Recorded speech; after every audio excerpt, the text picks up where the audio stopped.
visual disability modification workshop information.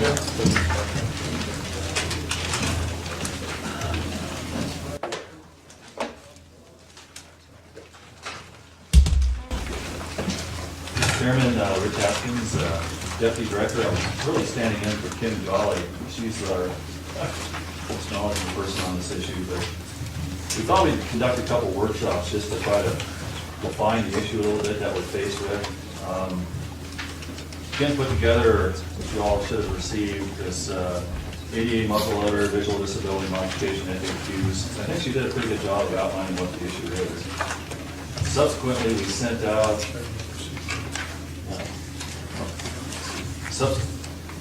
Suzanne, do we have any more copies of this? Who hasn't seen this? They're outside on the table. Oh, We're there. outside. Subsequently, we sent out a matrix. Kim, right before she left, she put this together, and there was some confusion. We sent you out 2 versions. I had a couple of minor edits, but she tried to further clarify what the issue is. At some point here, we need to, this is an informational only item at this point. At some point here, we need to get some direction from the commission as to how they want to proceed. We can do nothing. That's certainly an option. In the FAQs here, she tried to outline the issue. I can read the first part here. Why is the Nevada Wildlife Commission discussing scopes on muzzleloaders during muzzleloader only season? Per the request of the U.S. Fish and Wildlife Service, the Nevada Wildlife Commission is discussing a reasonable modification plan for a qualified person with a disability that will allow a scope during muzzleloader only season, and presented a statement from a licensed physician documenting the disability and requesting that modification. If someone requested a Nevada Olivia today, the reasonable modification was scope, current regulations are not permitted. There are no regulations that allow the department to grant variances to the rules. Exceptions are typically spelled out in regulations. Thus, regulation changes are needed to provide for reasonable modification. Now, in that, in reality, what she's discussing there is one of the options, and that would give the department the ability to issue a special permit for people with qualifying visual disabilities. The other option, once again, no action.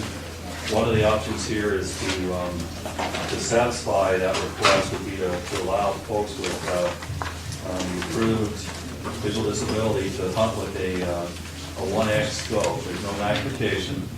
Maybe Chairman Lynn can help me explain this, and I think she does in here. How that would help some folks with certain visual disabilities. They're looking at one spot then trying to fire their firearm versus trying to line up both sides. There's some folks that with their visual disabilities can't do that. It's been explained to us that the Fish and Wildlife Service doesn't expect people with disability or visual problems purely related to age to qualify. I think item 10 here, question 10 under the FAQs, what are some of the examples of qualified visual disabilities that are not correctable by glasses or contacts? Some of the examples of visual disabilities that would qualify are diabetic retinopathy, traumatic brain injury with double vision, amblyopia, legal blindness, etc. Impairments that would not qualify include presbyopia, myopia, hydropia. However, a licensed physician documenting the disability would indicate a special program modification related to the nature of disability. So,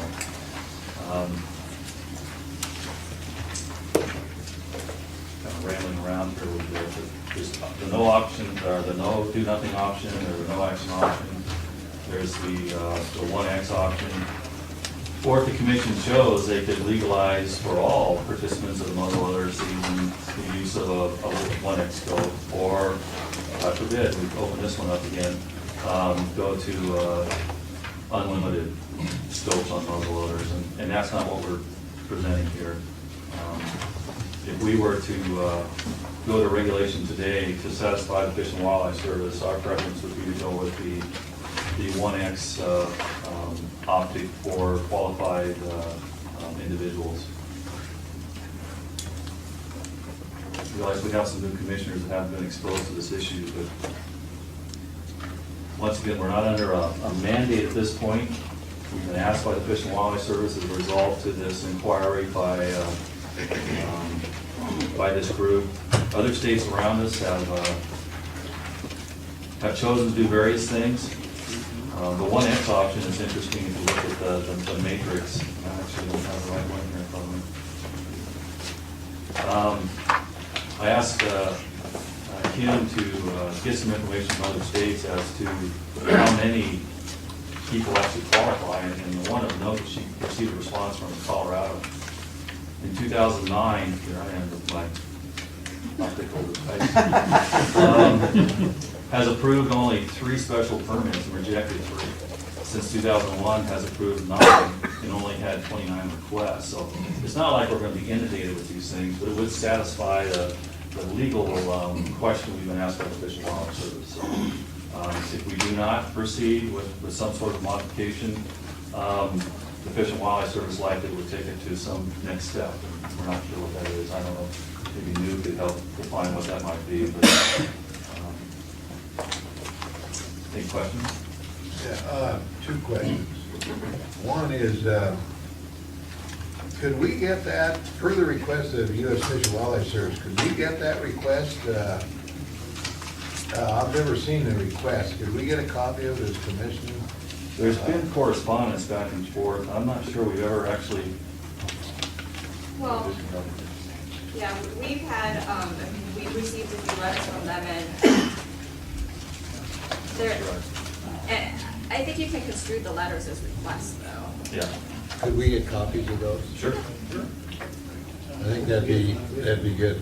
And then, the other one is, I don't know where the muzzleloader people are here, because I go back to when, before you had a muzzleloader seat, so another option would be, well, I know the muzzleloaders came there and their buckskins, and they adamantly did not want, they want to be a pure, they did not want any kind of sight, so I'm not gonna make a decision opposing them. And the other option, another group came in, and the commission at the time says, well, another option is we can throw the do away with the muzzleloader season, put them in the rifle season, and then use whatever sights they want. And right now, they can use them in the anti-weapon, or in the rifle season. And I don't know, did you get that email from that guy that he said, look what he was blasting the Wildlife Commission in Nevada for doing this pseudo crap, and I think that should be part of the record too, the guy that's pushing it. Tony Bridges? Yeah. Every director in the United States knows Tony Bridges. Yeah. Emails from him once a week. And he really criticized this body for the false deal that we're trying to do something, and he just blasted us, and then he's just pursuing it, so maybe we should all get that letter too. And then I'd like to hear from the muzzleloaders, send something out to muzzleloader people, because I don't think we should do anything without, because they're the ones impacted, and if we make a decision, we're gonna hear from one group or the other and say, hey, why'd you do that, And I haven't heard a word from them, and, we should. He's the one that actually filed the lawsuit. He filed it on behalf of himself and all the other folks that have visual impairments. I guess he's about my age and wears glasses like I do, and he wanted to be able to use them. He's a proponent of telescopes during the muzzleloader season across the board. And he was rejected by the Fish and Wildlife Service. However, the solicitors did agree that if under ADA, American Disability Act, that you must make accommodations for people that have visual impairments that are completely proven, like they go to their optometrist or whatever. And because the federal funds are tied to abiding by all the federal laws, that's the hammer that they use. And they've been nice about it, but the last letter was, everybody else has done it, basically, in Nevada. You need to fall in line with what your plan is. Do we have to, we should define physical Right. disabilities, because we amblyopia, retinitis pigmentosa, those things are incurable. And if you have a retinitis pigmentosa case and they're running 2,200, they should be out in the field. And so if we're gonna let them go out in the field, I don't wanna be out in the field with anybody like that, And presbyopia isn't a disease like Colorado calls it, one of them. And myopia, or uncorrected myopia is a better word, because everyone's got myopia, but you shouldn't be out in the field uncorrected myopia. If you can only see from here to this jug, you shouldn't be out there without glasses. And then their hunting license should have a restriction. You must with glasses, really, because if they have a visual disability, then they should be obligated to have that aid with them, or they're danger in the field. So there's a lot more to this, I think, that we gotta deal with, and I'd like to get the U.S. Fish and Wildlife Service letters and give it to the commission and continue this. That's my personal opinion, but I don't know what the commission wants to do. Did you have- Well, there's a phrase here that Kim pulled out of the Department of the Interior, pointed out that state governments must provide a reasonable modification that does not segregate from persons or for persons who meet the definition of disability. According to the federal disability rights law, a person and whose disability is a substantial limitation on a major life activity or has a record of disability or perceived disability. The federal definition of visual disability is a person with limited vision that is not correctable by glasses or contacts. It's kind of vague. Yeah, but that's where the next step here would be to move to for us to go ahead and draft a regulation trying to capture the minimum we think we can get by with, which is the 1X optics, which we've already discussed with the Fish and Wildlife Service, and it's the approach that several other states have taken. Some states flat went and just said, forget it, we're just going to allow scopes on all muzzle loaders, or have done other things, but the minimum we believe we can get by with from conversations with the Fish and Wildlife Service is this 1X scope. Now, the proponents aren't going to be happy, because you're right, Tony Bridges, he wants scopes on muzzle loaders. Right. But to satisfy the Fish and Wildlife Service inquiry, going to a 1X for qualified persons, which, once again, the state of Colorado, which has probably 100 times more licensed hunters than we do, has only qualified 3 people so far in 2009. So, I don't think there is a thing, one else, looking through that window thing, you get magnification. there's some sort of Commissioner Farrell? Oh, yeah, a couple of things. First of all, I have some experience with ADA, and under there, they do deal with visual disabilities. I'm not sure that they took into account that you're talking about a guy packing a rifle on the same mountain that I'm hunting on. Also, I believe, Mr. Chairman, that if they used, for instance, the inline guys, they have inline weapons now, you can fire 2 bullets. They should be hunting, if they want a scope, they should hunt in the regular hunt, any weapon hunt, and they are not prohibited if they use that weapon from having a scope on. Any other Commissioner? Ben? Thank you, Chairman.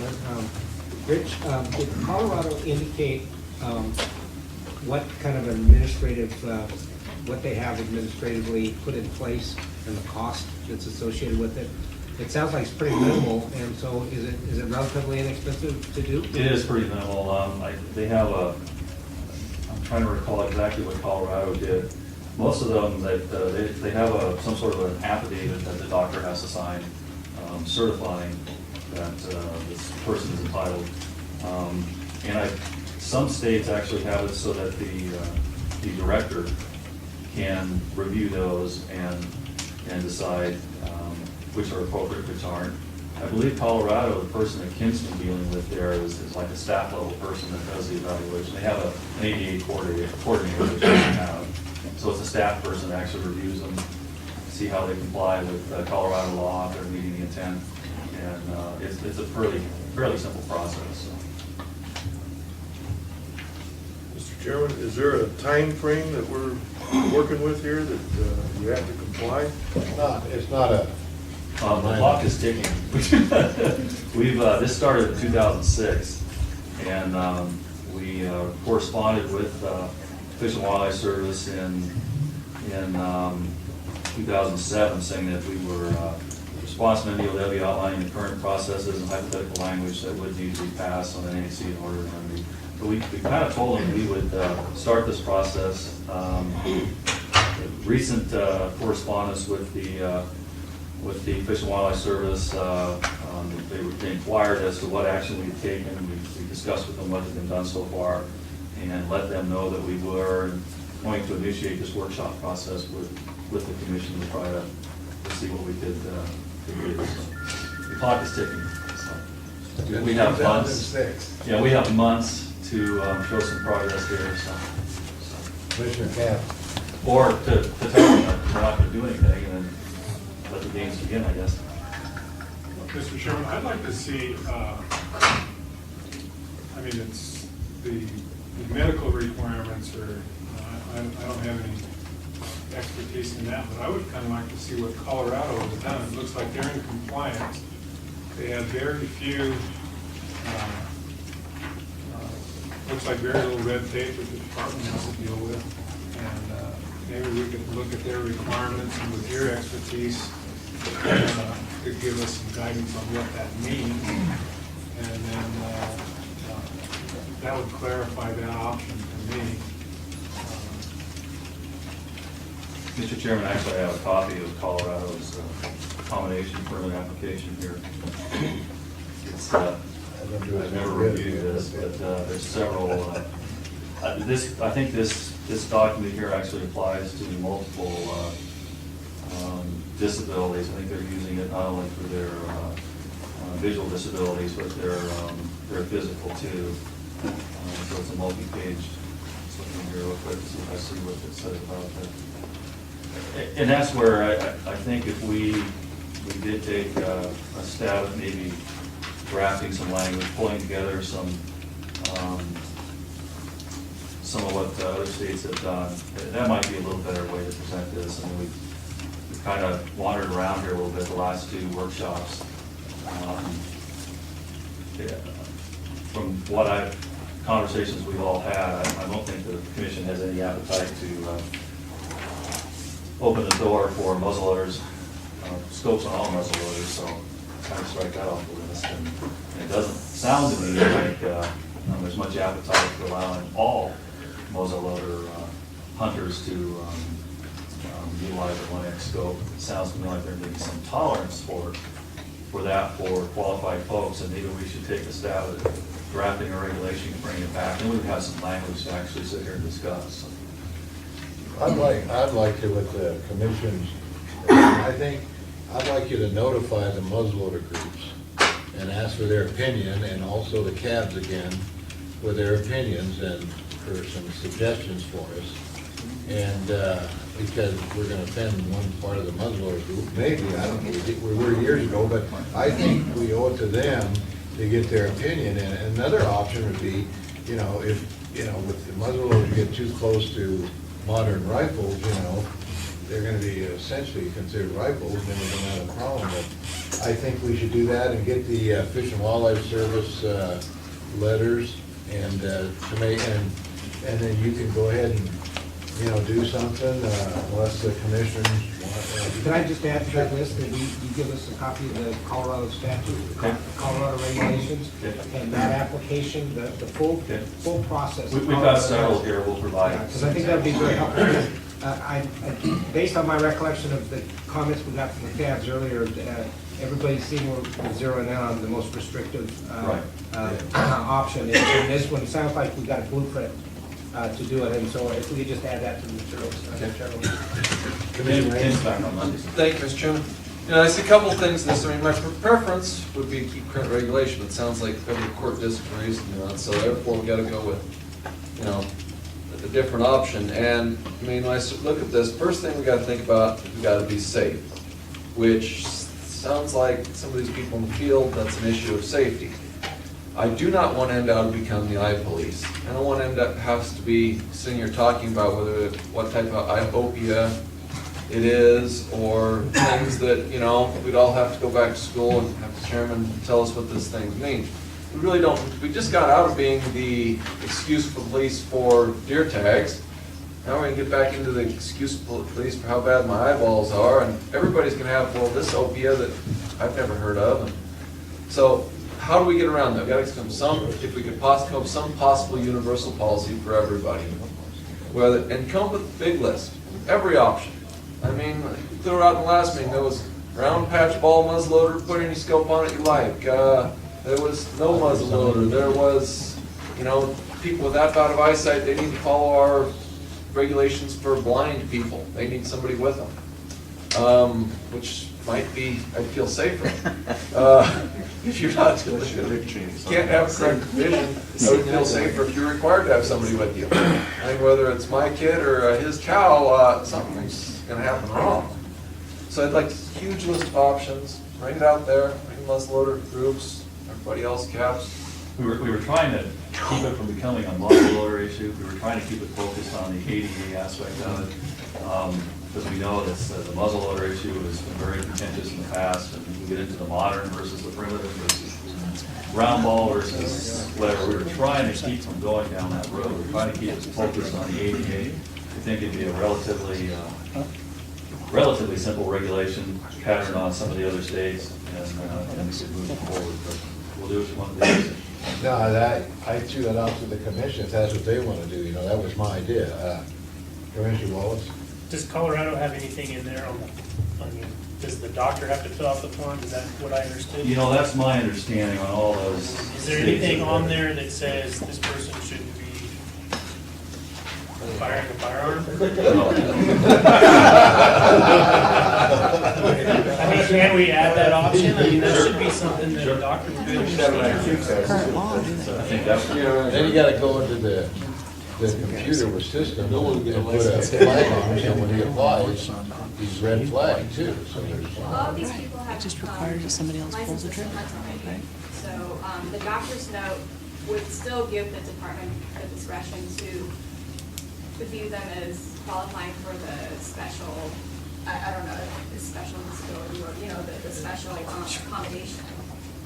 But, they should have all passed that standard already and routine qualified to carry a gun because they have. I don't think there's any fault. They would still have to draw, they would still have to draw a tag, so that part's no different, so Yeah. this consultant's not. No, but if somebody applies to get a license and they don't qualify into this, how are we gonna identify them? I think what Colorado does is, talking to their director, is that the doctor basically signed an affidavit, it's okay for you to go hunting, because you have this disability. So there's some liability to the doctor, too. That's why the doctors are a little tight on this stuff, especially the way they wrote it.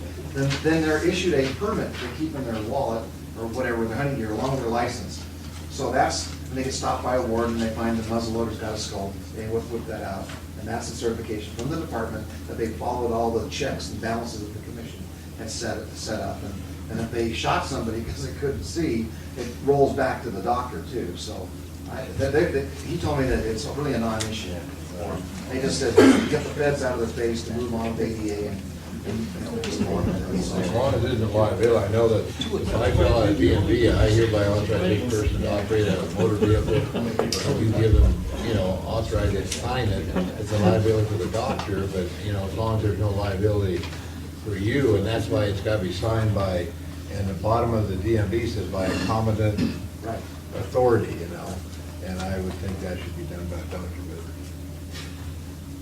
But let's, we can lay out the Colorado for as one model. and I really think, does everyone think we should give the muzzleloaders a shot at this, notify them? I think they've had 2 opportunities too as well. Well, we haven't sent it out to them, but we could target them, because I don't want them coming back and asking why we did this. It has been on the agenda. They have received the agenda. Procedurally, though, I think what the department is asking is to start drafting some language to bring back to the commission. Isn't that the purpose today?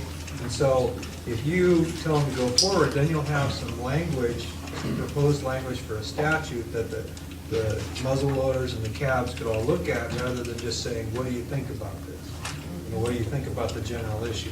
In other words, get the department to draft some language, send that language out and say, okay, what are your problems with this specific one? And I think that's all they're asking for today.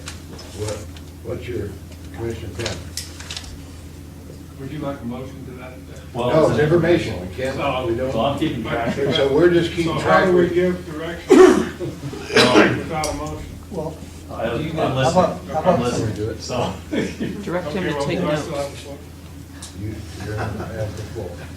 Okay, my input on this would be to pursue option 2 and get some background information from Colorado and the other states that you've talked about, and have that represented. But personally, I like the narrow focus.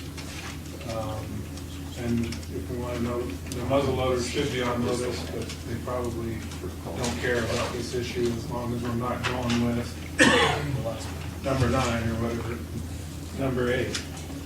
I think if you go with number 8 or number 7, then the muzzle loaders are going to be in here. But I'd like to just get the Fish and Wildlife Service out of it and call it a day.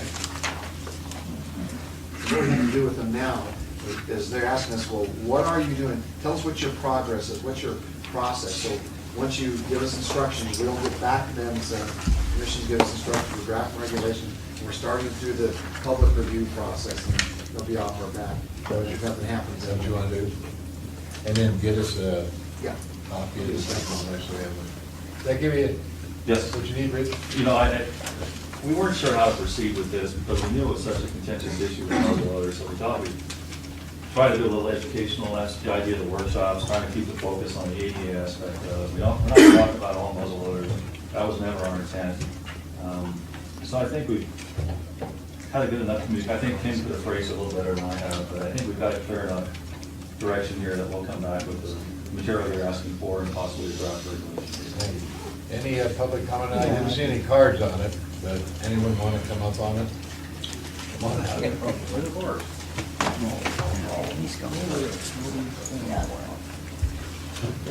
Paul Dixon, Clark County Cab. I just like to reiterate the fact that this is, at the end of the day, this is something that's going to impact a very small number of hunters in the state that actually are going to qualify for whatever we do. And I agree that we should just go forward, grab something and get it out there and just go there. I mean, we have spent probably 5 hours of commission time that I know of, plus countless hours of cab time talking about this. I think it's time just to get some words out on the paper and let people comment. But the more time we spend on this is probably more time that we're going to spend actually reviewing people that can actually qualify to be reviewed for this. Thank you.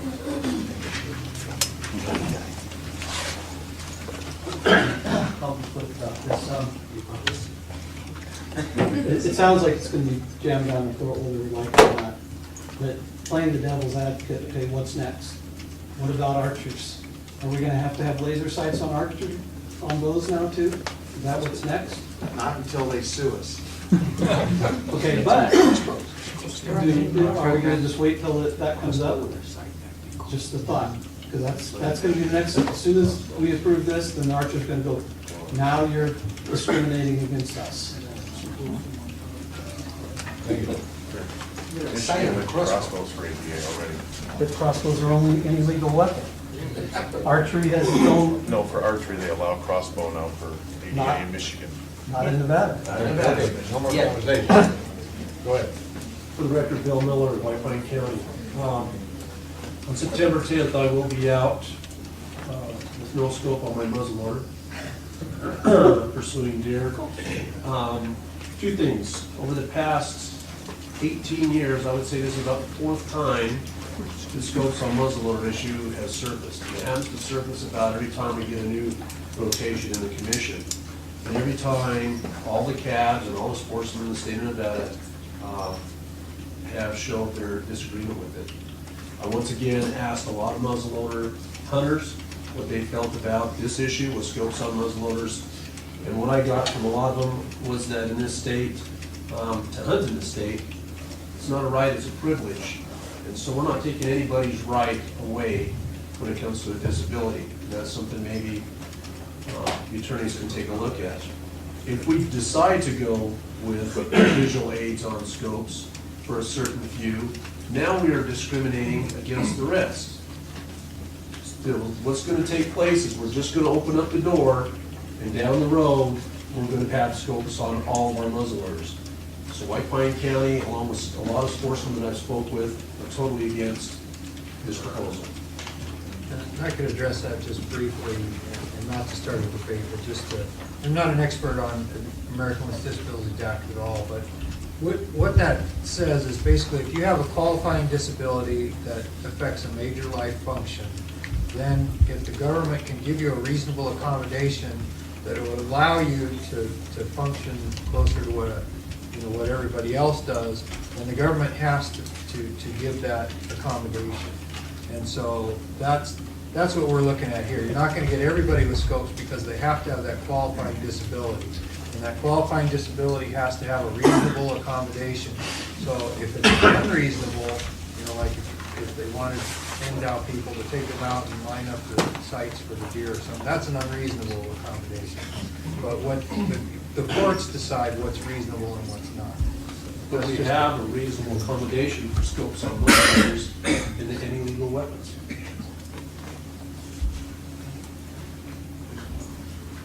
Well, I think, being from Nevada here, we've got this solved real easy. We have a chairman that happens to be in the field, just let him approve whoever he wants, and they hunt in his area. But seriously, as Lyon County Game Board, we went with the no action. We feel strongly that any legal weapon takes care of them. If they go out and they can get a deal from a doctor, then most of them don't need a 1-power scope. Most of them need something a little bit more. I mean, yes, I wear glasses, I wear trifocals. You don't go out there and shoot anything over 30 yards. I've almost given up my muzzleloading hunting because it is very limited. I may as well take my bow. But we're getting into this. I don't know, and that's the question we really had as a game board. If we take no action on this and use the any legal weapon hunt, which we're not discriminating against them, they can get out there and hunt, are we in violation? Has this been pointed out to the ADA that they can hunt in any legal hunt? If not, our direction to the board, or the commissioners, is to go with the 1-power if we're forced into it. Until then, we'd like to see it stay the way it is. And I have heard from 2 muzzleloader groups and probably 3 individual muzzleloaders. Thank you. And there's public comment, I'll close the public hearing, seeing none. And this is information only.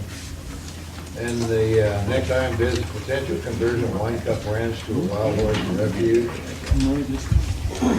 Ken Wellington. Good evening.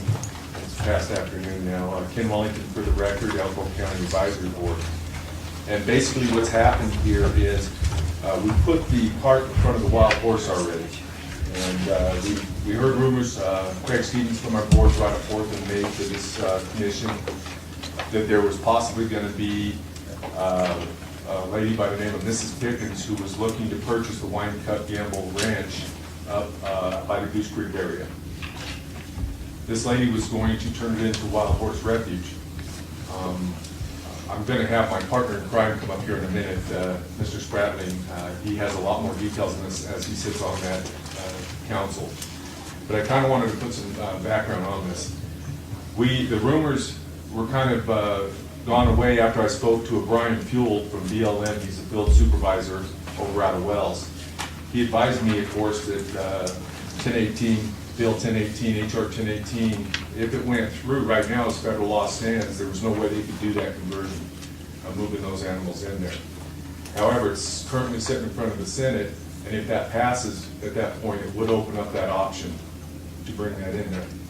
I received a letter today from, and I haven't shown this to Mr. Spratling yet, but it came from Attorney's Office, David Stanton, and it's concerning the Walker Wine Cup Gamble Ranch. I don't know if everybody got a copy of it. I think everybody got a copy of that.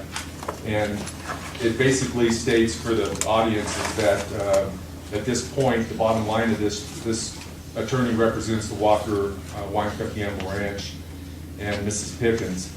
And it says the last part of this paragraph that bothered me was, please be advised that there are no contracts or negotiations between Walker Wine Cup Gamble Inc. and Madeline Pickens or any other groups under her control for the purchase of the ranch at this time. Well, kind of the words around that kind of bothered me a little bit, the way it's worded, but second of all, with that is that we heard that she has kind of stepped away from the picture, according to Mr. Fuel out of the Wells office, and Mr., I believe his name is Fireman, who's the owner of the ranch, is actually looking at doing this project on his own. He thinks there's money in that. And this ranch also receives 13 incentive tags from us, elk tags, for the habitat around there. I also received a letter that I believe most of you got from Willis Lamb out of the Lyon County game board, and I gotta tell you something, I was pretty impressed by it, and it kind of gives our exact feelings of what our board talked about. I'm gonna be taking this to our county commission and asking them to support it, as I am here, as soon as Mr. Spratling talks to you, like a couple minutes, just to kind of summarize what I'm asking from this board, but I'd like him to come up now if I could, Mr. Spratling, and kind of give you the background of the history.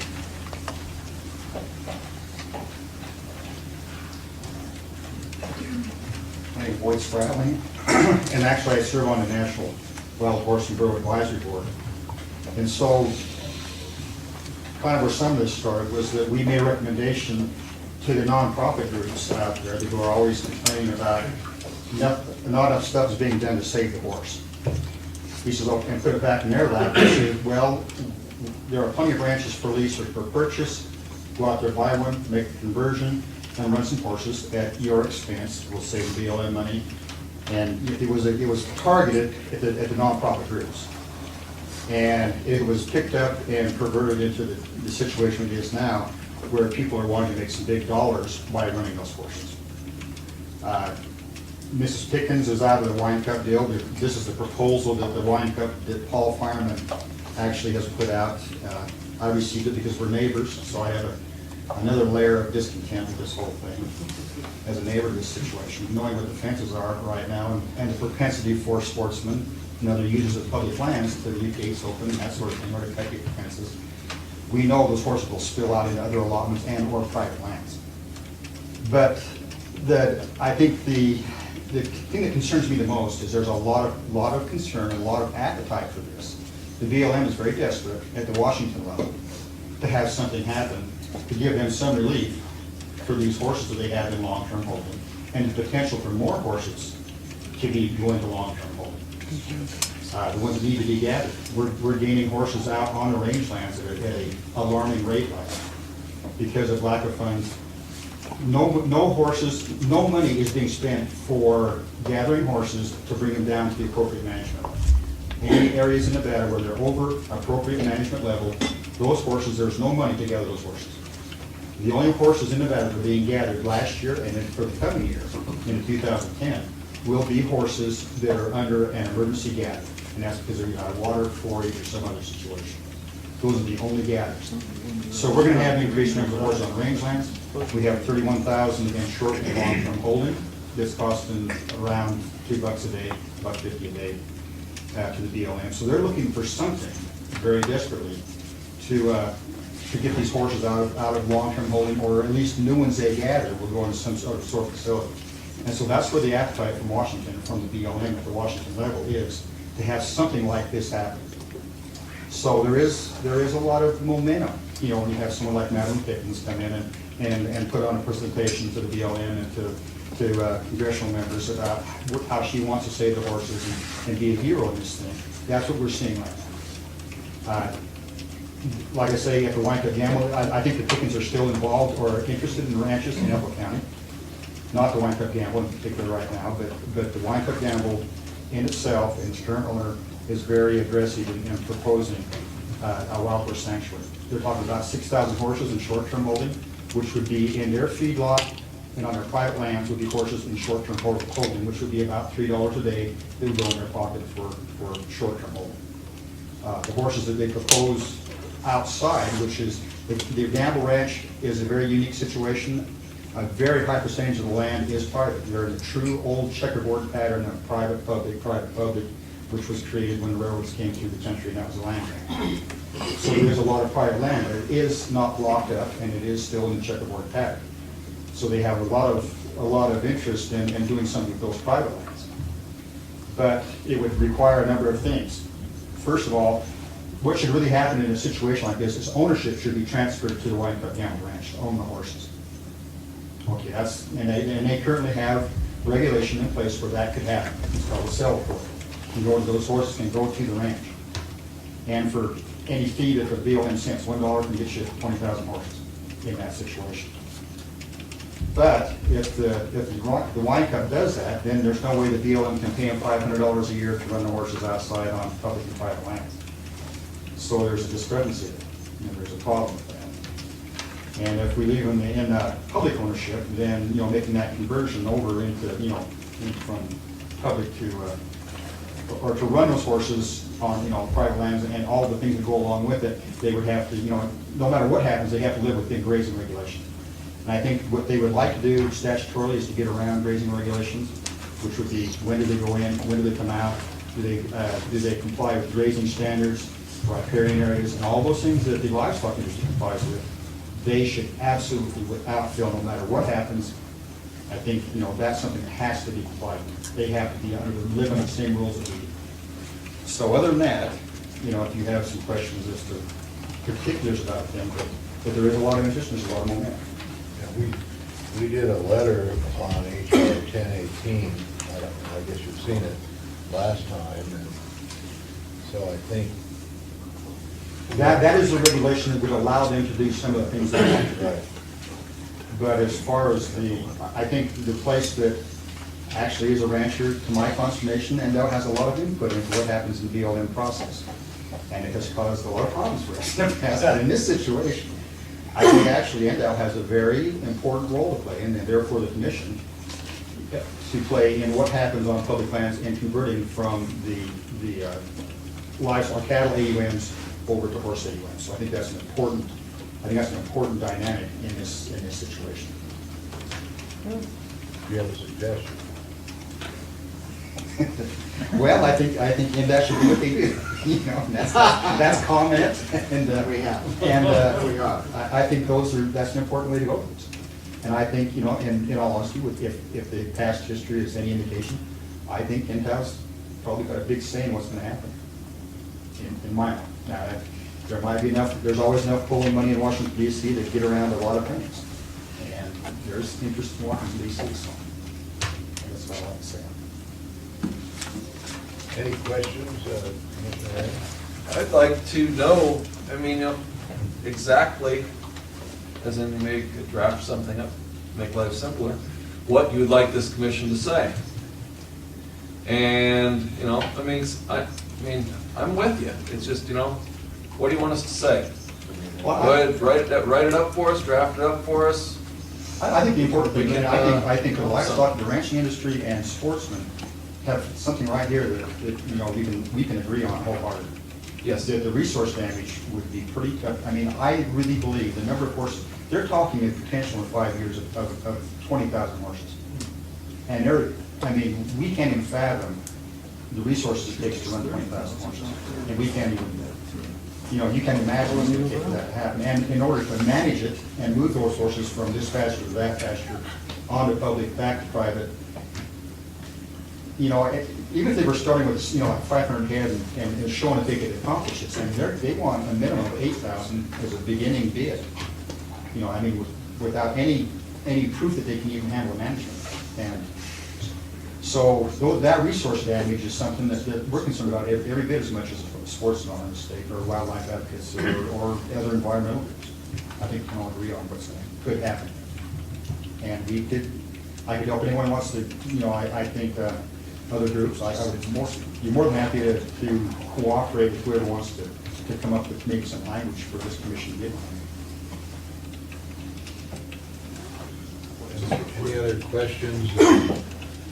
One question I have, would this letter go to the state director of BLM?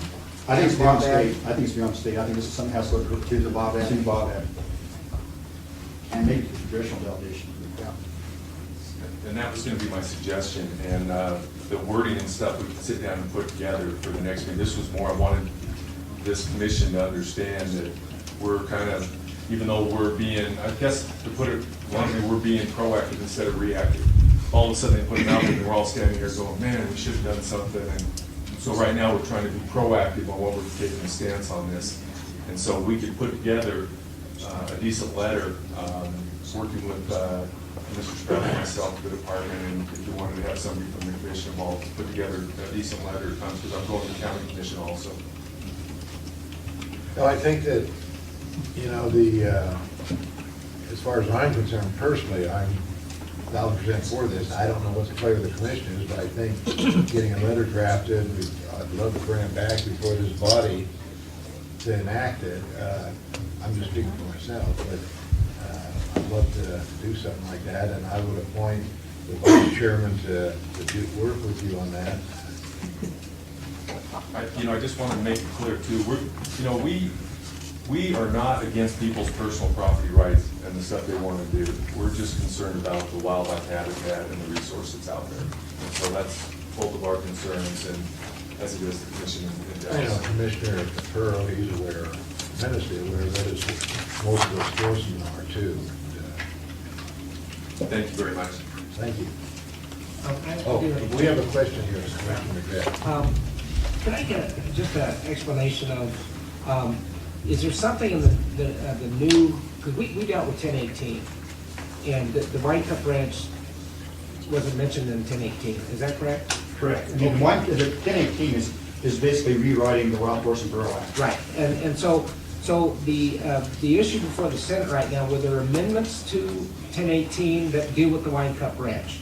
No, but within that language, it actually enables some of the things that happen. So when you start talking about increasing areas or sanctuary, words about sanctuary specifically, and I think some of the input that Mrs. Pickens had on in testifying to Congress may have had some impact on language that went into 1018. Okay, so if a sanctuary is something along the lines of the Wine Cup Ranch, and you got the checkerboard scenario, is the BLM still, you still have to comply, the ranch still has to comply with everything involved with getting a permit on that public land, right? In Elko County and the northern tier of counties in Nevada have a lot of private lands.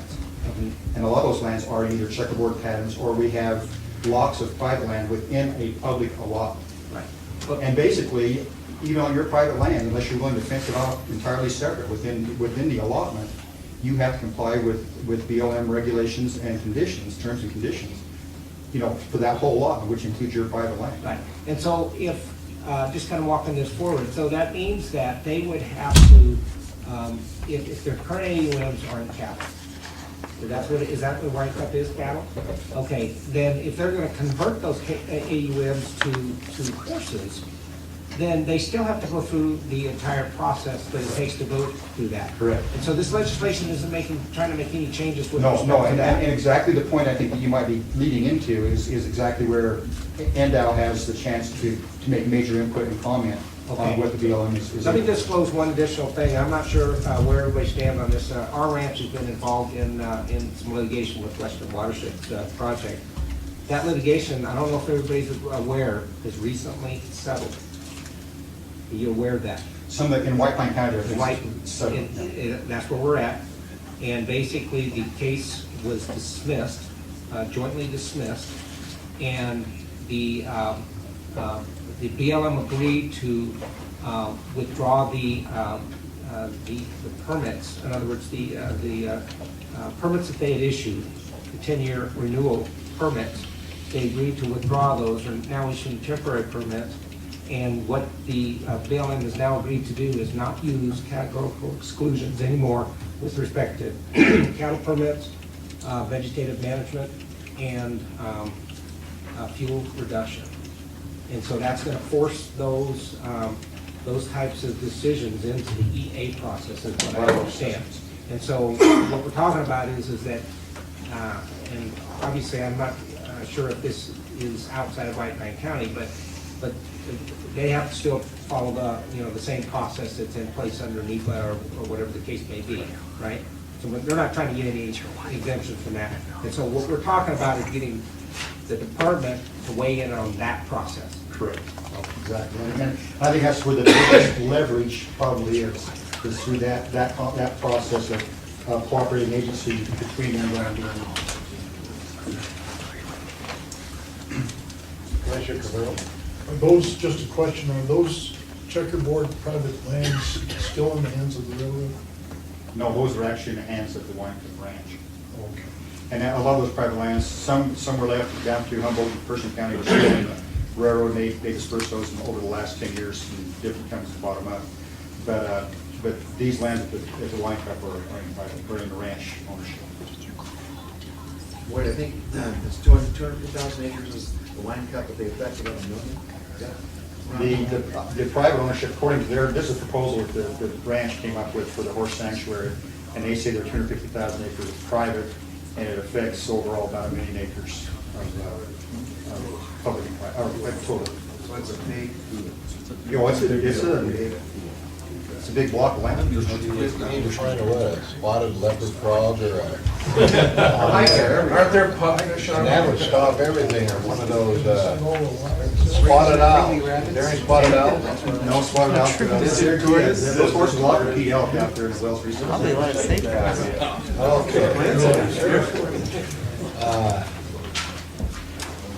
Moving on, we have any public comment? To be just one particular instance, one particular person. This is something that is going to keep coming back and coming back. And so we really do need to address this issue. And you have an opportunity here to do that. And I really do believe that NDOW and the sportsmen have a lot of say with what goes on our public lands, as they should. And such. So, and I think it's important that you think your way through this very closely. It's a double-edged sword. You know, when the Wild Horse and Burro Act was passed in, I think it was 1971, there were 17,000 wild horses roaming our western rangelands. If you're a bean counter like me and you do the math, basically there's right at 43,000. With this year's colt crop, there's right at 43,000 wild horses roaming our rangelands right now today, and another 31,000 in short-term holding. That's 70-some thousand horses that the BLM is charged with managing with a budget that is nothing. And so this is a problem that needs to be solved, and it needs to be solved correctly, and it needs to be solved with your help and with our help and such. But I think we need to really think this through. I think that we do need to get these wild horses into a controlled management environment. And what's going on right now is not going to work. And so just opposing something is not good enough. I think we need to work together and come up with some solutions that we can go with them with, instead of just we're for it or against it. And so the Nevada Cattlemen's Association would be happy to work with the commission as far as drafting a letter and also in trying to come up with some tangible, realistic solutions to this problem. Thank you. Thank you.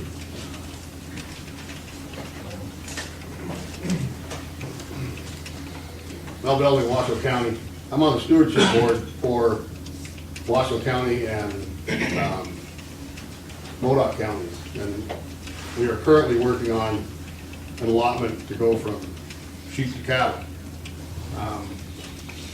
This conversion we're working on now and this conversion here will require a NEPA process. And I think an important question is when was this allotment last reviewed by BLM, is it Wells that has the jurisdiction there? When was it last reviewed? The Clinton administration in 1998-99 said that within 10 years, all allotments under BLM and/or forestry jurisdiction had to be reviewed. One point of caution to you, Mr. McBee, at any time, I'm just, because of this western watershed, at any time, the BLM has now given extensions a year at a time to come up with these reviews of the allotments. And at any time, they can revoke that review. And those allotments that are not reviewed will never be reviewed because of the 99 enactments like equipment restriction. And I was told this by Shane Forrest, who was the BLM head for the Surprise Valley District. And it should be a great concern that these guys are having allotments. They're not reviewed. Congress can revoke that yearly extension they're giving right now. So to put ahead, with these conversions, it is gonna have to go underneath them.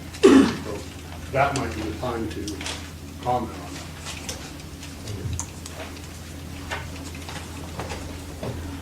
Alderson, Clark County Cat, I'll try to be brief.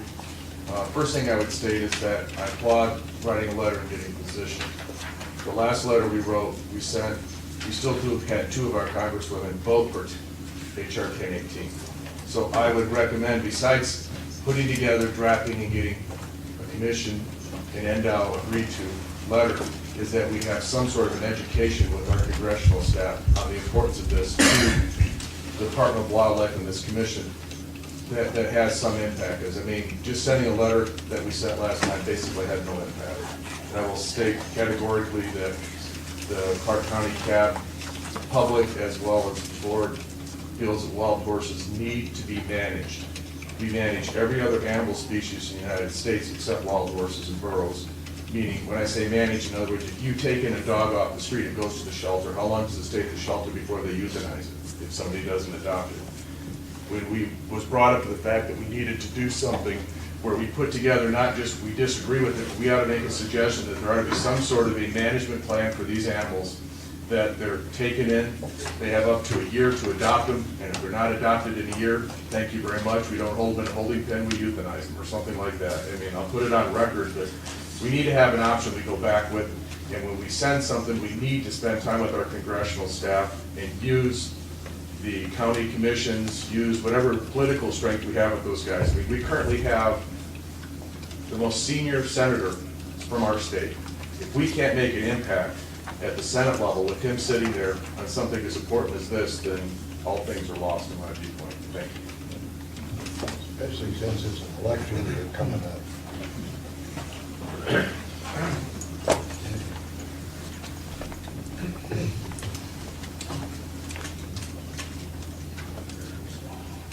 Danny Lyon County Game Board again.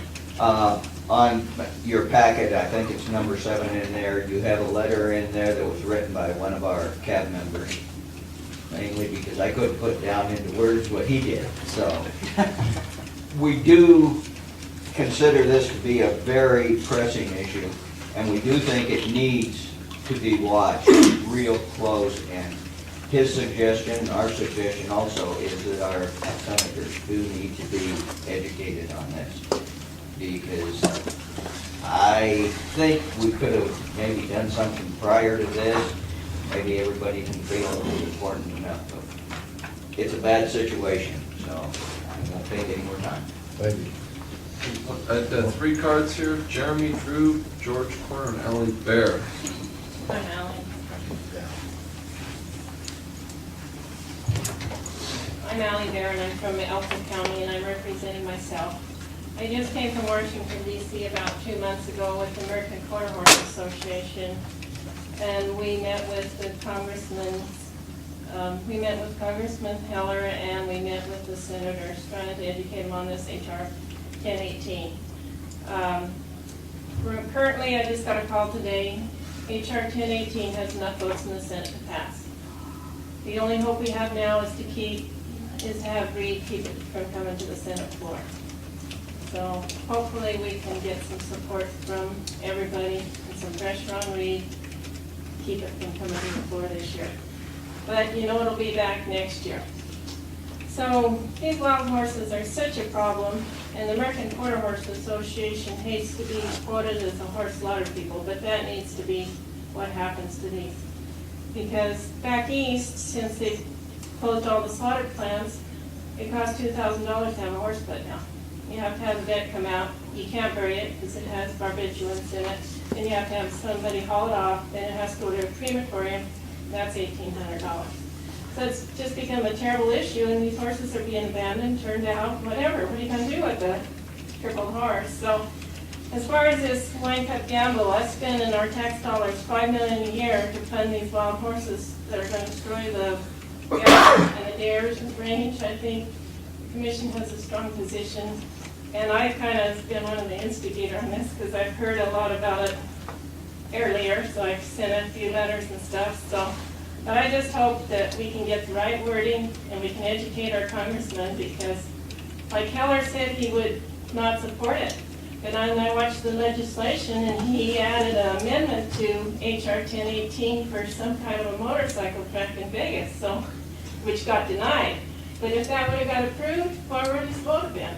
So, anyway, he had, when his, he needs another discussion with me about that too. So, you know, when you're back there in Washington, they'll tell you one thing, then you gotta track their bills, so. Anyway, I hope the commission can come up with good legislation. So, did you have an idea on the timeline of this? I mean, how quickly it could be brought to floor? I mean, how quick we need to be on rate? I mean, sooner the better. I don't know, but- they're in Yeah. recess right now, you know, and, so, you know, Reed can stand a little pressure, it's election coming up, so, but if it does come to the floor, he's not gonna close it. He pretty much told us that. Two points. After the vote, I decided that the department needed to write a letter too. I know the commission wrote the letter, but when I saw two of our congressional delegation voted. Yeah, Berkeley and Titus Yes, both so supported it. we sent a letter, it was different but similar, to reemphasize. And I had a meeting with Mary Conley, and she told me emphatically that the senator was not favorable towards 1018. But like you say, it's an election year, and that could change next week, so everybody needs to keep the pressure up. I think a lot of it is on education, because one of the congressmen from Alaska, when he heard the American Quarter Horse Association was coming to meet with him, he immediately signed on. That was 503 or one of them that we were also there on, the Cruelty Act. And it had nothing to do with Cruelty Act, it was more on the transportation bill. And then when we met with him, he didn't realize what he had signed on to it. He was a horse owner, but his staffers had put his name on it because the American Quarter Horse was coming to lobby. So I think they're very uneducated back there, to tell you the truth. Thank you. Mr. Chairman, I believe that Senator Ensign is in favor of that bill. And makes it tough with the two senators from your own state. If it comes to the floor, Reed will vote for it, I'm sure. It's a terrible bill. I think we answered that.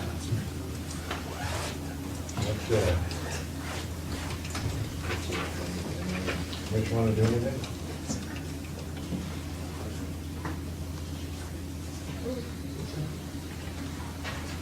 I'll move on. Well, I think we should write a letter on behalf of the commission to the two senators particularly. Did that do any good? I think what I volunteer is that I'll have staff get a draft going, work with Megan, that who would, NCA, with Megan and Dr. Stratton, and we'll kind of get something together, our collective heads together, and get a draft for you guys now. As soon as possible? Yeah. That's great, that's a great idea. Anybody opposed to that? Okay, let's do that then. Hey, that's okay. We've got a bigger issue in front of us. Okay, let's, thank you. Let's move on to reports, litigation report, Deputy News. Thank you, Mr. Chairman. I don't have anything to add to my report, so I'm happy to take questions. Does anybody have any questions on Litigation News report? Nothing's Do I need changed. to move the mic over to Status the quo. computer? I can do that. Do you want us to pull the cord and then? Okay, this next one will go into the Western Association of Agencies report. It's not, that's Mr. Cavan, Secretary Mayor, who wants to go first? but it's 4 more items. You can go first. I'll fill in the blank. That's what I was thinking they might between now and then. We belong to the Western Association of Fish and Wildlife Agencies. That's, it's an organization, regional organization, 23 western states, wildlife agencies. That's a member of the association, which is all 50 state fish and wildlife agencies. And our office is in Washington DC. And we have paid lobbyists to lobby on behalf of agencies collectively in the nation. So we have a role in the WAFLA meetings and the OPLA meetings. And Tom can comment on the kind of stuff that's happening, and I'll work through this, but it's really important. We as the western states will identify a problem that needs to be addressed at the Washington DC level, and then we will then talk to OPLA and work with OPLA and get them to carry the water, basically. WAFLA is actually been the leader of the OPLA group, and a lot of the things that OPLA has been doing. It used to be called the International Fish and Wildlife Agency Group. And OPLA includes Canada, so it's been very, very successful for us in a lot of different areas. This WAFLA meets twice a year. It has a January winter meeting. This last January was in San Francisco. Chairman Lent participated, and so did Commissioner McNinch. This next January, it's going to be in San Diego. That's where it normally is, because the folks in Alaska want to get the hell out of Alaska, frankly, in January. And then in July of every year is the WAFLA meeting. I volunteer with that one. That's going to be in Alaska, so we'll see what. And then the next year will be in Montana, and then the third year will be Hawaii. So that'll be, hopefully our budget problems will be over by the WAFLA meeting covers a whole host of things, about a week long. There's stuff for directors as well as commissioners. So there's actually starts off with the directors and a commissioners retreat. There's various topics that both all the directors deal with, talk about. They try to get guys together mainly on a social front, but with some business included in there. This year the directors went to one of the wildlife areas in California there, in Balboa. Very interesting. Talked about kind of resource problems that they're having there and how that relates to other states. The commissioners also had a retreat. There's a whole series of committees that are standing committees within WAFLA. They also have all the wildlife enforcement chiefs in the West get together. They meet. All the wildlife fishery and fisheries chiefs meet, and you can imagine how powerful that is when you have all the chiefs of game management for the western states in the same room talking about issues, and that covers the gamut, and a lot of good things come out of those meetings. Then what they do the second day is they get the directors and the commissioners together to kind of join the discussions that went on, the problems that are being dealt with, and the solutions that are being proposed. The standing committees in WAFLA include the Bird Conservation Committee, which I'm the chairman of. That is primarily safe grouse and the safe grouse technical team. There's a variety of other things that go on in that particular committee. There's invasive species, human dimensions, climate change, habitat, human wildlife conflicts, the legal committee, information education leaders. There's a mule deer working group, Inland and Marine Fisheries Committee, hunter, angler, and shooting sports participants. There's a resolution committee, an executive committee that drives the ship for WAFLA's audit and wildlife health. There's a number of others. Each meeting also has a plenary session that's around a topic that is usually important to the host agency, which was California this year, but that has, of course, tendrils in all the other states. This year, the title was Wildlife, Water, Energy, Balancing Our Future. And they had as speakers, Pat Mulroy was there talking about water and climate change, and kind of interesting to hear what she had to say. The Secretary for Resources of California, Mike Christman, Joanna Burkhoff, she's a cabinet secretary from New Mexico, spoke, and Val Kilmer even showed up for the cameo appearance. The governor didn't show up though. He had other things to do, like adding more furlough days, I think. But then they had an annual awards banquet, which we always do. Nevada, actually, folks received 4. Dave McMinch was recognized as a WAFWA contributor, so they gave him a lifetime membership in WAFWA. And he also got a Special Achievement Award. Of course, he was a commissioner here for 9 years and was very active in WAFWA. Doug Hunt was also selected as a WAFWA contributor, as well as Russ Mason. So they've been provided opportunities to be life members of WAFWA. And the Commission of the Year this year was Idaho. And they were actually very surprised. Kept that secret to the awards banquet. I think they really appreciated it. It was kind of an emotional thing for them. So did that kind of, oh, by the way, the hospitality suite is open from the moment you get there, the moment you leave.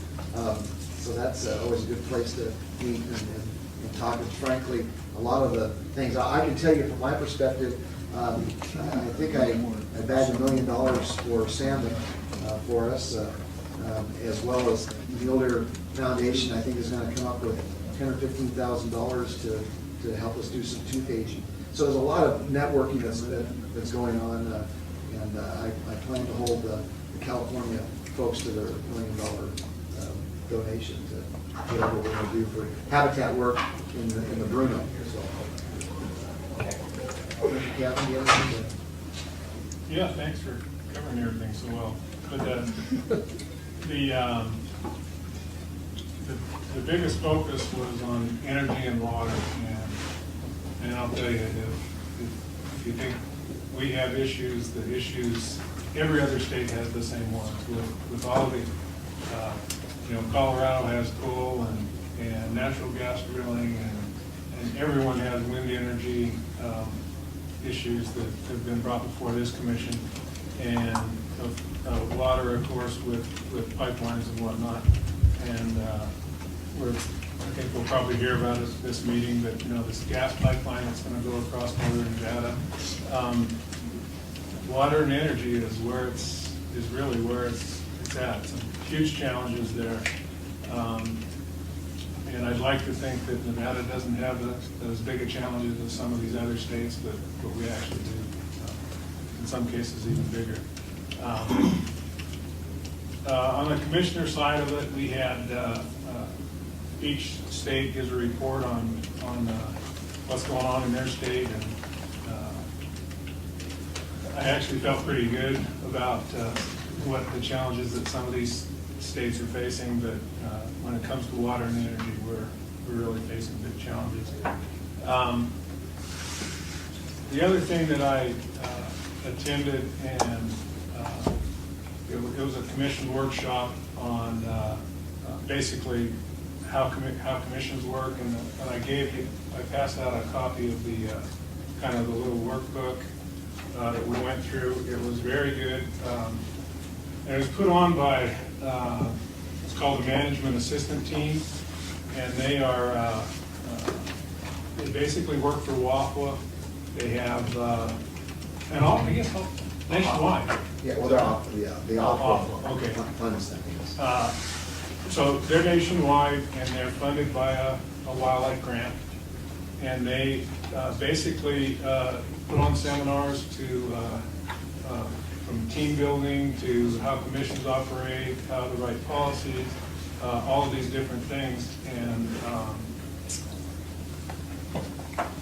I hope in the future we can maybe enlist their help as we go along and do some of those things. But they put out this document. It's called the Commission Guidebook. Was recently updated. Recently is in 2007.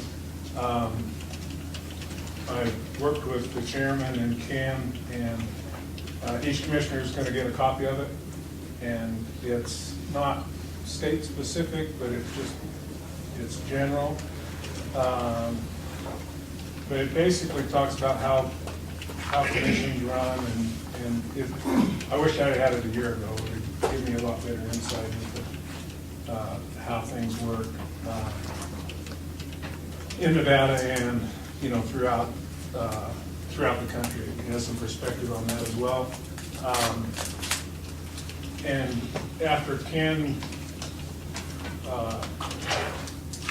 started working on this, you can customize it. I guess it's relatively user-friendly, and he's gonna, they're in the process of adding in specific NRSs in places, so that we'll actually kind of have this where you can look at it and have NRSs at your fingertips and whatnot. So I think it's going to be a good resource for the commissioners, and we can continue to add pages and customize it and do whatever we want with it as we go along. We don't, it could be adopted by the commission, but it doesn't have to be. It's just a resource for everybody to look at, and then maybe we'll come up with some ideas of having a training workshop of some version. I don't know how we can actually get, it'd be nice to have Idaho did a team building workshop where they went away for 3 or 4 days, and the commission, was basically by itself. And I don't think we can do that with the open meeting law, but it would be nice to have kind of a commissioner's retreat type thing where we can, you get to know each other, you work out, you make friends, and you know where everybody's coming from. You can't work on specific items, but you can work on how the commission operates and those kinds of things. So I found it pretty valuable to just see how other commissions work. You can network, talk to other commissioners, see how they work, those kinds of things. So the state reports, again, they were really interesting. There were some other sessions that Ken had mentioned.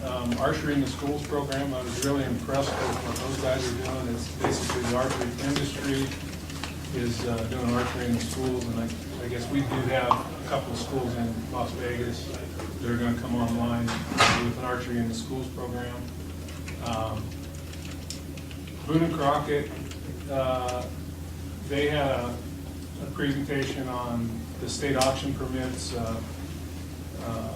like our heritage tags. They think we need to do a public relations campaign on how much positive effect those are having on different programs, because we're getting a little negative press on selling the tag to the highest bidder. So those kinds of things get discussed.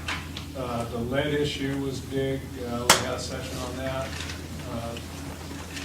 Lead bullets, California, Arizona are really moving that way, and fortunately, at least for us, the industry is starting to follow along, and there's alternatives starting to show up in the marketplace. But that would be a big issue. We talked about opportunities for funding through the stimulus package, and wildlife kind of got left out of that operation. But there's a lot of things that go on here.